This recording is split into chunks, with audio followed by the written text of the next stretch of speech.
여우방에 오신 것을 환영합니다. 섹시한 여우, 주식소녀 이순복 주인, 지적인 여우, 한양증권의 전수영 연구원, 귀여운 여우, 진행자 이혜림입니다. 네, 안녕하세요. 안녕하세요. 네. 아니, 방사능 물질이요. 네. 서울까지 왔다는 얘기를 듣고 정말 깜짝 놀랐거든요. 네. 뭐 아직까지는 매 시간마다 뭐 판단을 한다고는 하는데 오늘 이 방사능 관련주들 올랐기 때문에 네.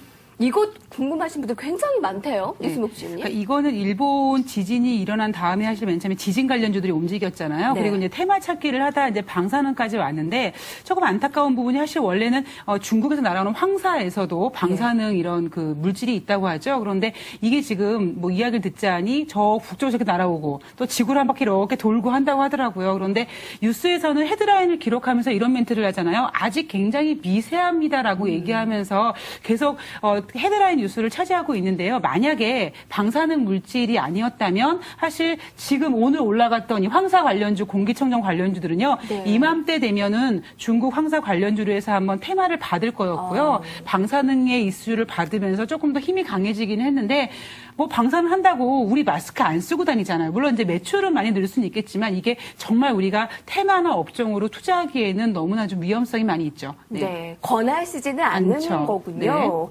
시황 볼게요. 뭐 잠시 후에 알아볼 테지만 오늘 분명히 시작은 약세였거든요. 네. 아니 종가 보니까 270이 뛰어넘었네요.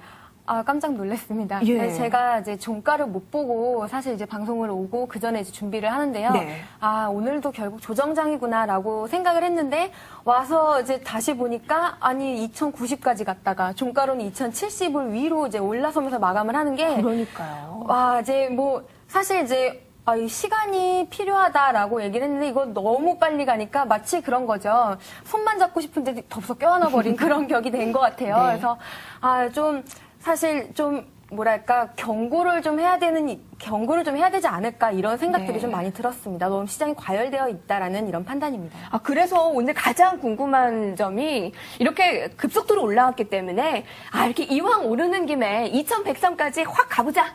이런 느낌인지 아니면 쉬어갈 필요가 있어서 경계를 해야 되는지 이 두 전문가에게 의견을 듣고 싶어요. 첫 번째 주제로 넘어가 볼까요? 네. 함께 보시죠.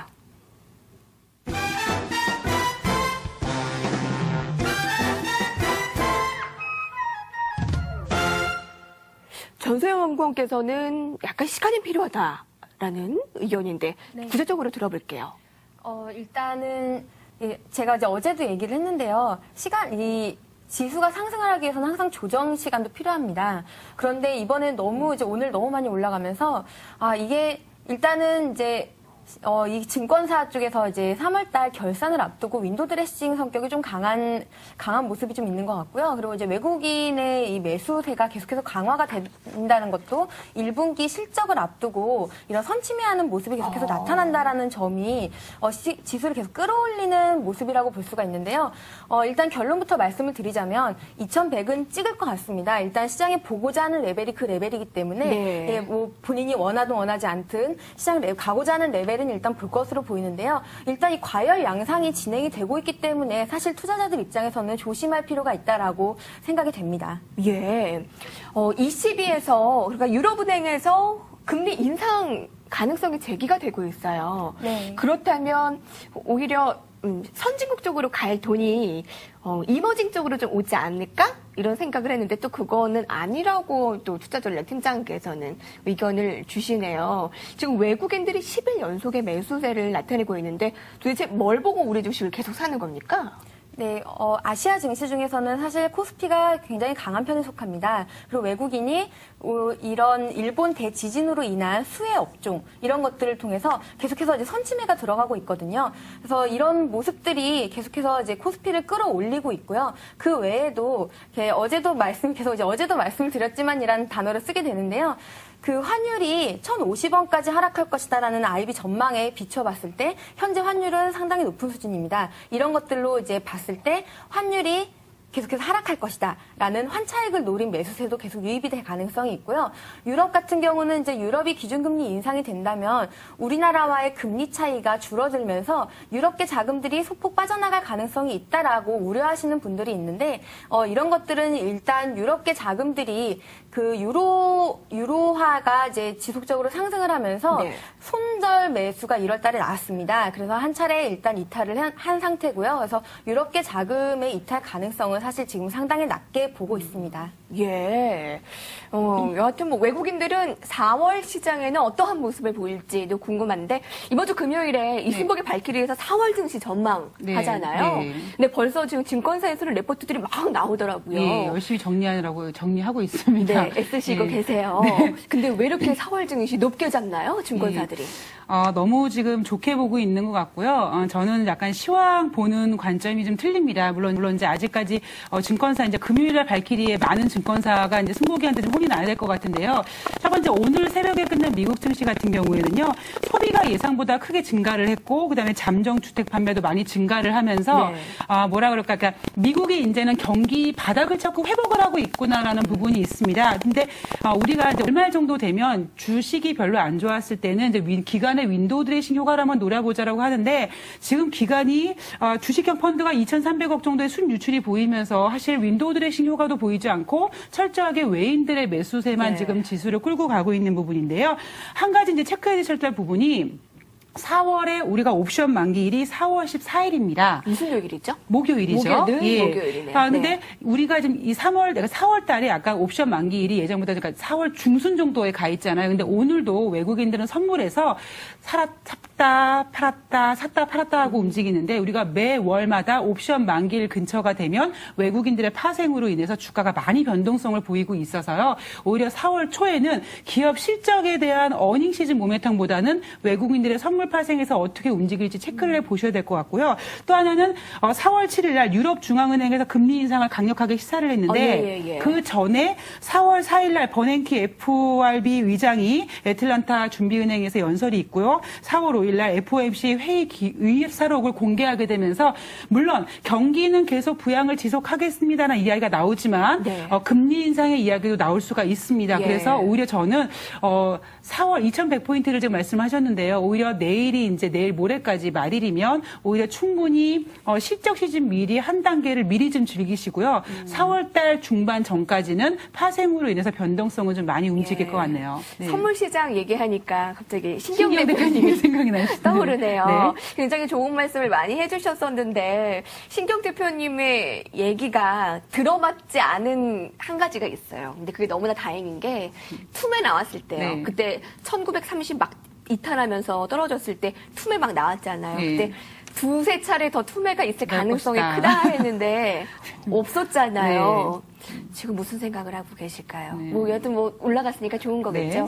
그러니까 이 투매가 사실 제가 요즘에는 이제 워낙 분위기가 좋다 보니까 신용을 아직까지는 염려할 부분은 아닌데요. 그러니까 투매는 또 주가가 계속 상승할 때마다 신용 잔고는 올라가서 또 언젠가는 조정을 받아야 될 부분인데 그때 이제 신 대표님이 말씀해 주셨던 부분은 거의 1920포인트 근처에서 많이 하락을 그러니까 추가 투매가 나올 부분이었기 때문에요. 추가 하락은 염려하실 때는 아니었던 거죠. 그러면 좀 더 구체적으로 업종과 이슈들을 보겠습니다. 두 번째 주제입니다.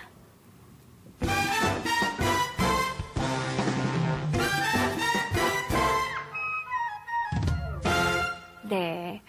증권사가 소를 키우진 않죠. 목장에서 소를 키우죠. 오늘 교보증권에서 증권접에 대해서 단기 매매 한번 대응을 해보라는 코멘트가 나왔더라고요. 그런데 지금 최근 들어서 우리가 철강, IT, 화학, 정유 다 이야기를 함에도 불구하고 개인 투자자분들이 갖고 있는 지금 이 증권주는 지금 계속 수익률을 죽쓰고 있습니다. 그런데 이 교보증권의 코멘트를 좀 빌리자면은요, 국내의 불안감과 대외 악재가 좀 있고 또 변동성에 이르러서 투자 위치가 좀 위축이 되고 있다. 특히 삼성증권 같은 경우에는 레버카운트의 규제 등으로 증권주들이 좀 부진을 면치 못하고 있고 주식형 펀드조차도 2,300억의 순유출을 기록하면서 증권주가 좀 악재다. 그러나 위탁 매매 영업의 경쟁력을 보호한 대우증권이 좀 좋아 보이고 그다음에 레버카운트의 경쟁력을 갖고 있는 삼성증권이 좀 좋아 보인다라고 얘기를 하고 있습니다. 그런데 저는 이따 잠시 후에도 말씀을 드리겠지만 이 최근 들어서 증권업이요 또 염려되는 부분이 기관들이 계속 매도를 하고 있어요. 대신증권, 대우증권, 삼성증권 여기 그러니까 기관의 매도세가 이어지고 있는데요. 증권사 글쎄 랩에 대한 수수료 싸움, 뭐 이러한 이해가 많이 나오고 있는데요. 증권사에서 소를 키우진 않죠. 그런데 증권사에서 소를 안 키우고 제대로 영업을 안 하는 게 영업이익 감소죠. 예, 증권이 영업이익 감소를 한번 좀 생각해 봐야 될 것 같고요. 또 하나 요즘 그런 생각이 들더라고요. 2100포인트 근처 되면 증권사에서 막 지점을 확장하고 이럴 텐데 지금 그런 액션을 취하고 있지 않습니다. 그 얘기는 뭐냐 하면 첫 번째, 정신을 차려서 확장 영업 안 하겠다라는 건지 네. 아니면 두 번째, 수익성이 그렇게 없다 보니까 안 하는 건지 두 번째인데 저는 오히려 두 번째 점수를 많이 주고 싶어서요. 증권주, 기관이 매도하는 거, 영업이익 감소가 아닐까 생각합니다. 감소라는 거죠. 아니 증권주가 그러네요. 지금 상황이 안 좋아요. 네. 코스피가 1930에서 이제 2070까지 올라왔으니까 여하튼 뭐 저점이 한 1880을 생각해 본다면 100포인트 이상이 올랐는데 그만큼 증권주가 올라왔나요? 아니죠. 올라왔다는 게 아니라 네. 올라와야 되는 상황에서 사실 이제 우리가 증시가 이제 반등을 하면 증권주가 같이 움직여야 되는 게 정상이거든요. 네. 그럼에도 불구하고 움직이지 못했다라는 것은 일본 대지진의 영향도 저는 좀 있다고 봅니다. 왜냐하면 증권주로 움직여야 될 돈들 대지진의 여파로 인해서 테마주들이 막 형성이 됐거든요. 뭐 철강도 강해지고 자동차도 강해지고 화학주도 강해지고 이러면서 막 움직이면서 증권주가 상대적으로 소외받았던 것도 있고요. 그리고 2월 말에 그 랩업 카운트의 금감원 규제가 사실 증권주에 좀 타격이 컸던 것 같아요. 발목을 잡았네요. 네. 예. 그러면 지금 가지고 계신 분들은 일단 보유 의견을 많이 주실 것 같고요. 아직 많이 못 올랐으니까 어떻게 보면 낙폭과대로 2100 한번 보고 매수하겠다 하시는 분들에게 의견 주시겠어요? 네, 아니면 뭐 매수하지 말라고 주시겠어요? 저는 일단 계속 보고 있는 거는 사실 제휴증권을 보고 있습니다. 대우증권이요? 예, 물론 예. 기관들이 매도를 하고 있고 지금 증권주의 탑택은 삼성증권과 대우증권을 보고 있는데요. 제가 혹시 예리는커님 기억하실지 모르겠지만 위탁 매매 뭔가 이렇게 기대를 해보자 개인 투자자분들이 많이 매매를 할 때까지 보자라고 해서 대우증권을 말씀을 드린 적이 있는데요. 랩에 대한 규제도 있고 또 펀드 순유출 특히 이제 펀드에 대한 투자자분들이 워낙 좀 약간 뭔가 불안해하고 신뢰가 떨어지기 때문에요. 일단 지금 문제는 조금 안정이 될 때까지는 기다리시겠지만 증권주는 조금 더 보유를 하시되 탑은 대우증권인 것 같습니다. 예. 연구원께서는요? 예, 저는 아직까지 증권주로 매기가 몰리기까지는 좀 더 시간이 필요하다고 판단이 됩니다. 왜냐하면 네. 제가 2100까지 볼 것 같습니다라고 얘기를 하지만 2100을 뛰어넘기 위해서는 사실 또 더 많은 시간들이 필요하겠다라는 판단이거든요. 그렇게 봤을 때 증시 상승을 등에 업고 증권주가 가기까지는 조금 더 진통이 필요하지 않을까 이런 판단입니다. 네. 오늘 이 증권주를 이순복 주임께서 가지고 오셨잖아요. 네. 한번 직접 불러봐 보세요. 네. 저희의 SOS 함께 해주실 늑대. 김우신 차장님입니다. 네. 김우신 차장님. 네, 안녕하세요. 오늘도 멋있어 보이십니다. 고맙습니다. 네. 질문 주신다면요, 직접. 네, 증권주가 저는 지금 이렇게 계속 이렇게 소를 안 키우고 영업이익의 감소가 보일 것 같다는 이야기를 했는데요. 네. 김우신 차장님은 일단 증권주의 어떤 탑을 보시고 있는지 그리고 네. 지금 랩의 규제와 위탁에 대한 계속 이슈가 보이고 있는데요. 언제쯤 증권주가 좀 기지개를 펼까요? 결론부터 말씀드리겠습니다. 이 증권 업종의 탑픽은 삼성증권이 저는 탑픽으로 보고 있고요. 네. 그렇게 보는 이유는 증권 업종 내에서의 지금 엄청난 이 빙산 밑에서 수면 밑에서의 엄청난 변화들이 지금 일어나고 있다는 걸 우리 투자자분들 꼭 기억하셨으면 좋겠다는 말씀을 덧붙여드리고 싶습니다. 이게 어떤 부분이냐면요. 과거에 우리 증권 업종은 이 브로커리지 영업이 거의 영업 수익의 절대 다수를 차지를 했었죠. 그렇기 때문에 이 브로커리지 영업 분야에서 강점을 보이게 되면은 시장의 상승에 따라서 시장보다 더 높은 초과 수익률을 올리곤 하는 그런 모습들이 좀 보여줬었고요. 또한 증권 업종은 어떤 한 개별 종목이 움직이는 것이 아니라 전체적인 업종이 동반해서 같이 상승했다 하락했다 하는 그러한 모습을 좀 보여줬었거든요. 하지만 이제는 2007년 이후에는 이 증권 업종 내에서의 이런 변화들이 계속 이어지고 있는 그런 상황입니다. 그렇기 때문에 시장 수익률을 언더퍼폼하는 그런 모습들이 지속적으로 관찰이 되고 있어요. 그렇기 때문에 증권 업종은 시장의 주도 업종으로 등장하기에는 다소 좀 시간이 걸리지 않겠는가라는 생각을 가지고 있고요. 또 한 가지는 최근에 뭐 다들 아시겠습니다만 대우증권에서 지점을 몇 개 폐쇄를 했거든요. 지점을 몇 개 폐쇄했다라는 것은 브로커리지 영업 쪽에서 지금 영업의 방향 자체를 전체적인 방향 자체를 지금 전환시키겠다는 얘기입니다. 그럼 브로커리지 영업에서의 가장 강점을 가지고 있는 대우증권이 브로커리지 영업에서 다른 쪽으로 전환을 한다는 것은 상당히 중요한 증권 업종 내에서 변화를 우리한테 예고하고 있는 그런 부분이라고 볼 수 있겠고요. 제 생각에는 삼성증권이 이미 뭐 한 15년 전부터 자산관리 쪽으로 주력을 하다가 그 당시에는 아무래도 시기상조였었죠. 그 당시에 아직 시기가 많지 않아서 너무 빠른 시간 내에 너무 이른 시간에 너무 선진 기법을 갖다 도입을 하니까 재미를 좀 못 봤었는데 최근에는 이런 그 여러 가지 금융 선진 기법들이 들어오고 투자자들의 그런 그 지식 수준이 아주 높게 지금 형성이 돼 있는 그런 상황이라서 상당히 앞으로의 그런 흐름들은 이 증권사의 그런 랩이라든지 지금 뭐 걱정은 좀 하고 계십니다만 자산관리나 랩 쪽으로의 시장은 점점 더 성장할 수밖에 없다라는 저는 생각을 좀 가지고 있고요. 오늘 아침에 제가 이제 신문을 보니까 그런 부분이 있더라고요. 은행에 있는 PB들이 증권사로 지금 이동을 하고 있고, 은행의 PB와 거래하던 거액 고객들이 증권사로 이동을 하고 있다는 그런 뉴스 신문을 본 적이 봤거든요. 이런 부분들이 바로 이제 거대한 물줄기의 변화를 말해주는 그러한 근거다라고 말씀을 좀 드리고 싶네요. 선생님, 그러면 역으로요. 제일 안 올라갈 것 같은 증권사는 어느 증권사 거였습니까? 제가 안 올라갈 것 같은 증권사는 안될 텐데요. 네, 제가 지금 제일 안 올라갈 것 같은 증권사를 버벅거리지 마시고. 네, 점쟁이죠. 네. 제일 안 올라갈 것 같은 증권사라는 건 점쟁이고요. 네. 가장 그 증권주 중에서 가장 상승률이 좋을 것 같은, 그러니까 증권주가 좋아졌을 때 거래 대금이 지금 뭐 아직 뭐 한 10조 이하 정도 수준을 양시당 합쳐 10조 이하 정도 수준이니까 10조 이상으로 올라갔을 때 가장 거래 대금도 올라가고 수혜를 볼 수 있는 그 증권사를 뭐 찍어 본다면요, 저는 삼성증권, 그다음에 한국투자증권, 한국금융지주죠. 그리고 이제 그 대우증권 정도. 그 중에서도 하나 더 딱 하나만 남자답게 찍으라면 저는 삼성증권을 찍어드리고 싶네요. 네, 저도 질문이 있는데요. 예, 증권주 얘기 많이 하네요. 아니, 아까 은행에 있는 PB들이 증권사로 이동을 하고 있다. 이런 것들이 증권사의 거대한 큰 물줄기를 변화시키고 있다라고 말씀하셨어요. 그렇다면 네. 은행주에서 증권주로 관심을 좀 이동해야 된다라는 걸로 이해가 예. 가능할까요? 그건 아닐 것 같아요, 왠지. 은행하고 증권하고 보험, 금융이 이제 세 가지 섹터가 있지 않습니까? 은행, 증권, 보험이 있는데요. 네네. 저는 이제 늘 저희 저랑 이제 관계가 되신 분들한테는 이런 말씀을 드립니다. 자산을 증식시키고 싶으시면요, 리스크를 테이크해야 되거든요. 그 리스크를 테이크하는 부분은 금융 3섹터 중에서 증권 업종밖에 없는 그런 부분이고요.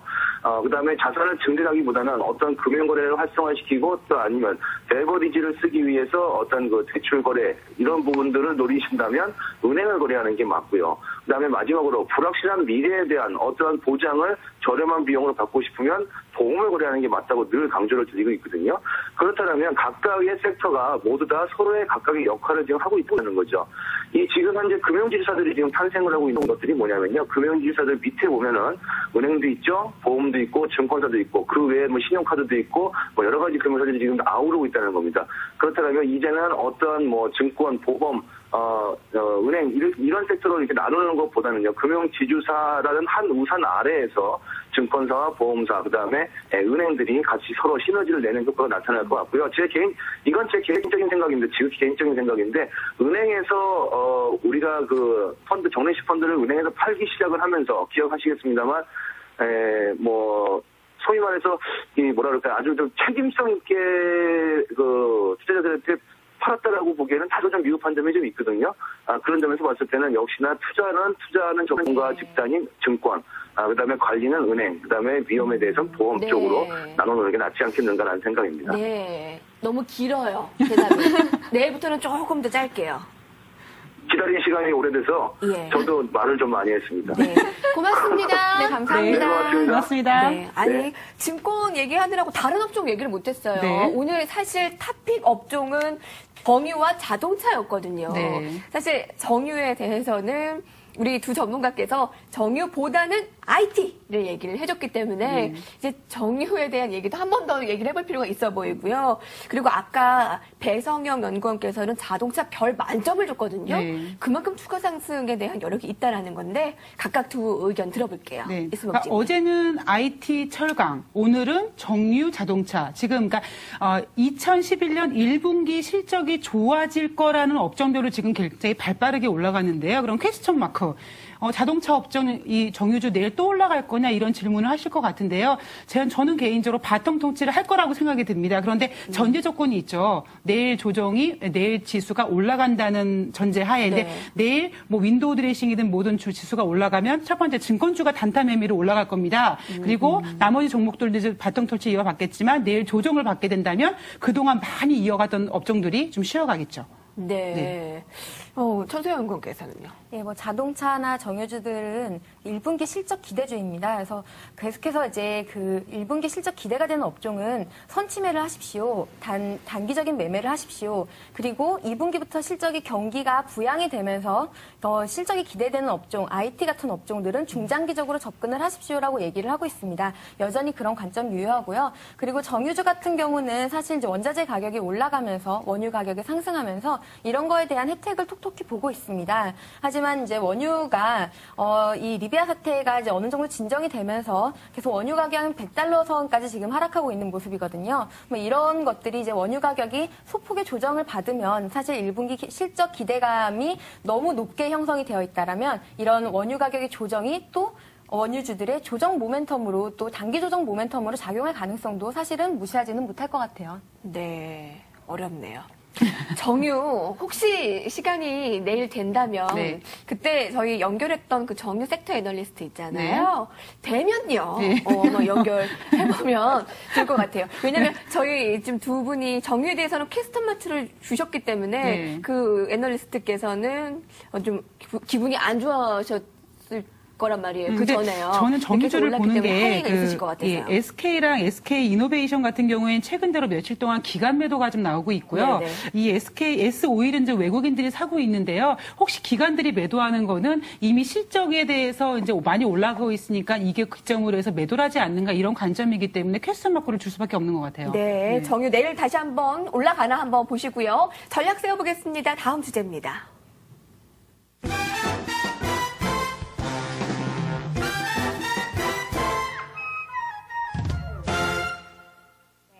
아무래도 실적 시즌을 앞두고 우리 시장의 기대감을 아주 듬뿍 받고 있다라고 해도 과언이 아닐 것 같습니다. 실적 시즌 이런 게 참 우리에게 좋은 선물이긴 하네요. 네, 그렇죠. 근데 실적 시즌이긴 좋은데 이게 사실 2분기까지 잘 이어갈 수 있어야 되는 건데 지금은 무언가 뚜껑을 열기 전에 너무 그 안에 있는 거에 대한 기대감이 커지지 않을까 이런 부분이 좀 염려가 되고요. 지금 계속 제가 아까 말씀드렸지만 뭐 IT, 철강, 정유, 자동차 이렇게 순환매가 이어지는데 그럼 이거 팔고 자동차가 더 간대는데 갈아타야 되는 거 아니야? 이렇게 고민하시기보다는 실적이 좋다면 좀 가지고 보유를 하셔야 될 것 같아요. 이 순환매 오히려 발빠른 매매는 더 증권 수수료만 더 낼 수 있는 네, 그렇죠. 가능성도 있군요. 또 하나는 지금 아까 제가 정유주도 말씀드렸겠지만 기관들이 혹시 이 실적을 모멘텀으로 이용해 먹기 위해서 혹시 매도하지 않나라고 해서 실적 발표를 앞두고 기관들이 열렬히 파는 종목들을 좀 매매를 잘 찾아보셔가지고요. 네. 매매를 좀 조심을 하셔야 될 것 같아요. 예, 기관 매도 업종이 어떤 게 있죠? 증권주죠? 네. 네. 네, 전세영 연구원님.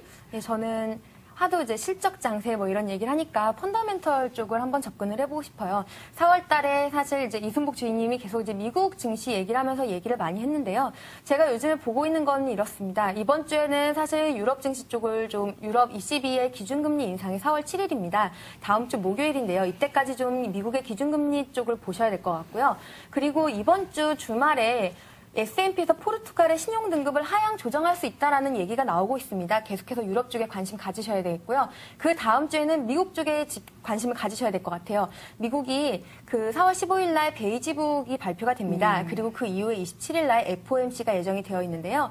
경기에 대한 이런 회복 가능성에 대해서 계속해서 언급을 하고 있습니다. 하지만 이제 이승복 주임님께서는 그 기준금리 인상 가능성에 대해서도 솔솔 얘기가 나오지 않을까라고 얘기를 하고 있는데요.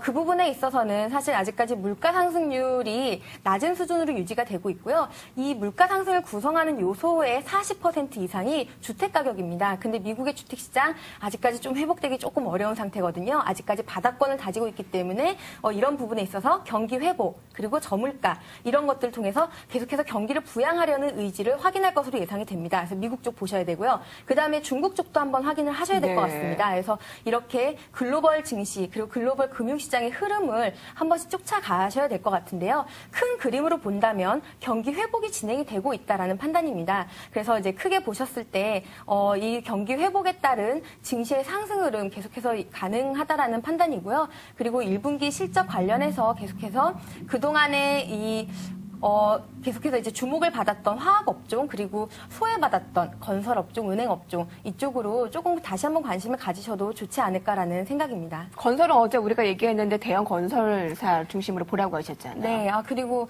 그 LIG 건설 관련해서 오늘 계속 뉴스가 나오고 있는데요. 네. 우리투자증권에서 LIG 건설 그 기업 어음을 열흘 전에 그 법정관리 신청하기 열흘 전에 팔았다고 합니다. 우리투자증권에서도 몰랐고 그래서 이런 것들에 대한 얘기들이 나오는데요. 사실 기업 어음이 그 후순위 채권이기 때문에 사실 돈을 언제 돌려받을지도 모르는 이런 상황인데요. 역시나 리스크가 큰 만큼 그 투자 수익이 높다고 해서 무조건 리스크를 떠안는다는 거는 참 사실 위험한 행동이고요. 한 번쯤 이제 오늘 증시가 너무 많이 올라서 제가 그런 생각을 해봤습니다. 리스크가 큰 만큼 수익도 크기 때문에 이런 것들 위험적인 요소도 한 번쯤은 고려를 해보셔야 될 거라는 이런 판단입니다. 네. 지금까지 한양증권의 전소영 연구원, 주식소녀 이순복 주임과 함께했습니다. 두 분 감사합니다. 고맙습니다. 감사합니다.